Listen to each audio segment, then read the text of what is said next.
Hi നമസ്കാരം. ഇന്ന് നമ്മളിവിടെ നോക്കാനായിട്ട് പോകുന്നത് വിവാഹിതർക്കിടയിലെ തേർഡ് പാർട്ടി സിറ്റുവേഷൻ ആണ്. അപ്പോൾ തേർഡ് പാർട്ടി ഉള്ള വ്യക്തികൾ മാത്രം ഈ റീഡിംഗ് കാണുക, അല്ലാത്ത വ്യക്തികൾ വിട്ടേക്കുക. ഇതൊരു ജനറൽ റീഡിംഗ് ആണ്. അപ്പോൾ കിട്ടിയിരിക്കുന്ന card the fool, four of wands, queen of pentacles, seven of swords, eight of swords, four of swords, two of swords, knight of swords, queen of swords, wheel of fortune. അപ്പോൾ ഇത്രയുമാണ് ഇവിടെ കിട്ടിയിരിക്കുന്നത്. ഇവിടെ ആദ്യം തന്നെ കാണാനായിട്ട് സാധിക്കുന്നത്, നിങ്ങളെ വ്യക്തിയെ സംബന്ധിച്ചിടത്തോളം വരും വരായികകൾ നോക്കാതെ എടുത്തു ചാടി പ്രവർത്തിക്കുന്ന ഒരു വ്യക്തിയായിട്ടാണ് കാണിക്കുന്നത്. ഇത് പലതരത്തിലുള്ള അബദ്ധങ്ങളും നിങ്ങളുടെ വ്യക്തിക്ക് കൊണ്ടുവന്ന് കൊടുത്തതായിട്ട് കാണിക്കുന്നുണ്ട്.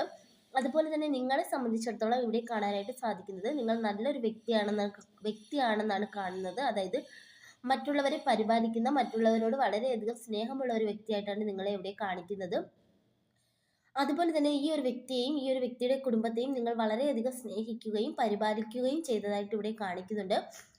പക്ഷേ ആ ഒരു വ്യക്തിയുടെ ഭാഗത്ത് നിന്ന് നിങ്ങൾക്ക് കൂടുതലും ഇവിടെ നെഗറ്റീവായിട്ടുള്ള കാര്യങ്ങളാണ് കിട്ടിയതെന്നാണ് കാണാൻ സാധിക്കുന്നത്. അതുപോലെ തന്നെ മുമ്പ് നിങ്ങൾ എപ്പോഴും വിചാരിച്ചിരുന്നു ഈ ഒരു വ്യക്തിയുമായിട്ട് നിങ്ങൾക്ക് എന്തോ ഒരു പാസ്റ്റ് ലൈഫ് കണക്ഷൻ ഉണ്ട്, ദൈവത്തിൻ്റെ ഒരു സപ്പോർട്ട് എപ്പോഴും നിങ്ങളുടെ കൂടെ ഉണ്ട് ഈ ഒരു ബന്ധത്തിൽ എന്നൊക്കെ നിങ്ങൾ വിചാരിച്ചിരുന്നതായിട്ട് ഇവിടെ കാണാനായിട്ട് സാധിക്കുന്നുണ്ട്. പക്ഷേ ഈ ഒരു വ്യക്തിയെ സംബന്ധിച്ചിടത്തോളം ഇവിടെ കാണാനായിട്ട് സാധിക്കുന്നത്, ഈ ഒരു വ്യക്തി ഇപ്പോൾ കുടുങ്ങിപ്പോയ ഒരു അവസ്ഥയാണ്. അതായത് ഈ ഒരു തേർഡ് പാർട്ടിയെ ഈ ഒരു വ്യക്തി വളരെയധികം ഭയക്കുന്നതായിട്ട് കാണിക്കുന്നുണ്ട്. എന്തോ ഒരു കാര്യം പറഞ്ഞ് ഈ ഒരു തേർഡ് പാർട്ടി ഈ ഒരു വ്യക്തിയെ പിടിച്ചു നിർത്തുന്നതായിട്ടാണ് ഇവിടെ കാണാനായിട്ട് സാധിക്കുന്നത്. പക്ഷേ അതിൽ നിന്ന് ഈ വ്യക്തിക്ക് സ്വയം പുറത്ത് കടക്കാവുന്നതേ ഉള്ളൂ.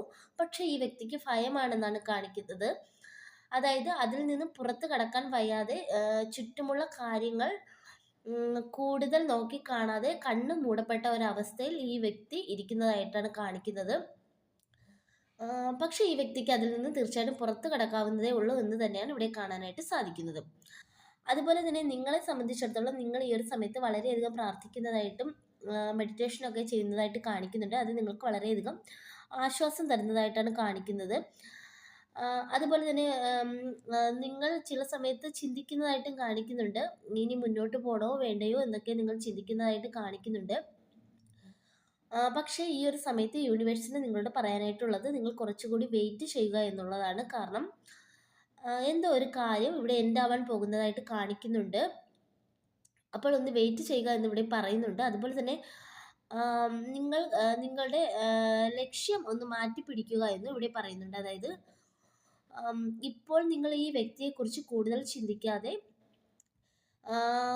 ഒരു പക്ഷേ നിങ്ങൾ എന്തെങ്കിലും പഴയ കുറച്ച് കാര്യങ്ങളായിരിക്കാം, എന്തെങ്കിലും നിങ്ങളുടെ പഠന സംബന്ധമായിട്ട് എന്തെങ്കിലും ആയിരിക്കാം, അത് കുറച്ച് സ്റ്റോപ്പായി നിൽക്കുന്നതായിട്ടാണ് ഇവിടെ കാണിക്കുന്നത്. ആ ഒരു ഭാഗത്തോട്ട് നിങ്ങളുടെ മനസ്സ് മാറാനായിട്ട് ഇവിടെ പറയുന്നുണ്ട്. അതായത് എന്തോ ഒരു കാര്യം നിങ്ങളുടെ പാതി വഴിയിൽ ഉപേക്ഷിച്ചതായിട്ട് കാണിക്കുന്നുണ്ട്. അപ്പോൾ അത് കണ്ടിന്യൂ ചെയ്യുക എന്നാണ് ഇവിടെ കാണാനായിട്ട് സാധിക്കുന്നത്. അതുപോലെ തന്നെ ഈ ഒരു സമയത്ത് തേർഡ് പാർട്ടി ശക്തമായിട്ട് ഈ ഒരു പേഴ്സണെ പിടിച്ചു നിർത്താൻ ശ്രമിക്കുകയും അവരുടെ അധികാരത്തിന് കീഴിൽ കൊണ്ടുവരാൻ ശ്രമിക്കുകയും ഒക്കെ ചെയ്യുന്നതായിട്ട് കാണിക്കുന്നുണ്ട്.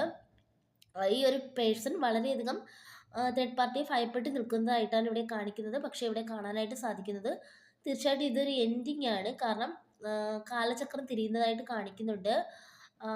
ഈ ഒരു പേഴ്സൺ ഇതിൽ നിന്ന് സ്വതന്ത്രനാവാൻ പോകുന്നു എന്നാണ് കാണിക്കുന്നത്. അതുപോലെ തന്നെ ഇവിടെ ഒരു എൻഡിങ്ങും കാണിക്കുന്നുണ്ട്. എന്തോ ഒരു കാര്യം ഇവിടെ അവസാനിക്കാൻ പോകുന്നതായിട്ട് കാണിക്കുന്നുണ്ട്. ഒരുപക്ഷെ ഈ ഒരു തേർഡ് പാർട്ടിയുമായിട്ടുള്ള ഈ ഒരു ബന്ധം എന്നേക്കുമായി അവസാനിക്കാൻ പോകുന്നതായിരിക്കാം. എന്ത് തന്നെ ആയാലും നിങ്ങൾക്ക് അനുകൂലമായി കാര്യങ്ങൾ വരാൻ പോകുന്നു എന്ന് തന്നെയാണ് ഇവിടെ കാണാനായിട്ട് സാധിക്കുന്നത്. തീർച്ചയായിട്ടും നിങ്ങൾ കുറച്ചൊന്ന് വെയിറ്റ് ചെയ്യാൻ ഇവിടെ പറയുന്നുണ്ട് കേട്ടോ. അപ്പോൾ അതൊക്കെ നോക്കി മുന്നോട്ട് പോകുക. ഇതൊക്കെയാണ് ഇന്നത്തെ റീഡിംഗ്. റീഡിംഗ് ഇഷ്ടമായെങ്കിൽ ലൈക്ക് ചെയ്യുക. പേഴ്സണൽ റീഡിംഗ് ആവശ്യമുള്ളവർക്ക് വാട്സപ്പിൽ കോൺടാക്റ്റ് ചെയ്യാവുന്നതാണ്. എല്ലാവർക്കും നന്മ വരട്ടെ. താങ്ക്